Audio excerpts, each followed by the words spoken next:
So I've been meaning to make this film for a while, and now that I'm kind of sick and on holidays, I'm going to make it now. If anything, to honor this guy's memory and to highlight this personal psychological experiment that he did. So I don't want you to kind of just skip off to go, who is Doug Carson? What's the white continent? I call him Duncan Carse, or Carson is kind of the name I used for it. I stumbled upon this documentary or this film called Survival in Limbo a couple of years ago. And one of the problems with the playlist that's currently on YouTube that was made by David Cobhan or Cobhan is that the videos are in the wrong order. So disc 1 or section 1 is section 6, section 2 is section 5. You know, it's all in the wrong order, so it's quite difficult to watch. And if you only watch the first 9 minutes of it, it's difficult.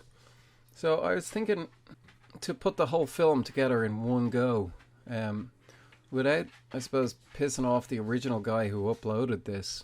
So instead of recording that video, what I did was I just put David Cobhan's playlist the right way around. That playlist is going to be listed at the end of this video, but let's just not go anywhere for a second, because I want to explain who Duncan Carse is and what he did and what this film is about. Duncan Carse made loads of films, radio plays. He was married 3 times, and I think he had 4 children. It was 1961, and he decided that he was going to go to a place in South Georgia. He got involved in some weird things. He nearly played Shackleton in a film. I think he just didn't get the honor he really should have gotten. I think because he comes across as really just into himself. And it's this kind of into himself that made him unattractive. But he wasn't really into himself. He was just him. He was him. He was fringe. He was, some people can say you're around the bend, and other people can say you're ahead of the curve. And I think Duncan Carse towed that line. He walked the line between ahead of the curve and around the bend. You will get this experience when you watch the film, and the film is called Survival in Limbo.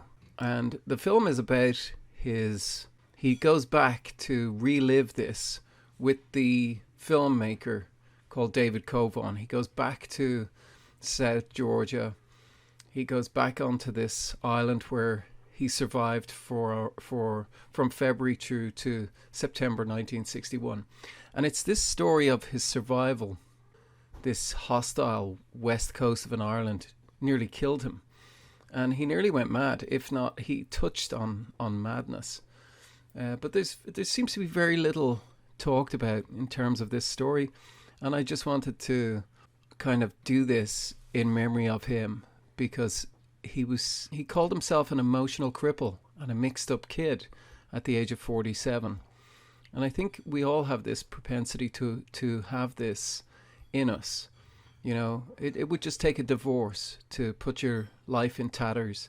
It would take too much drinking to put your life in tatters. To have your ambitions thwarted would put your life in tatters. It is, it's kind of a major achievement, or his major achievement. He played this man of action in his life and never really got to be that man of action. And even when he tried to be this man of action, his whole plans were destroyed.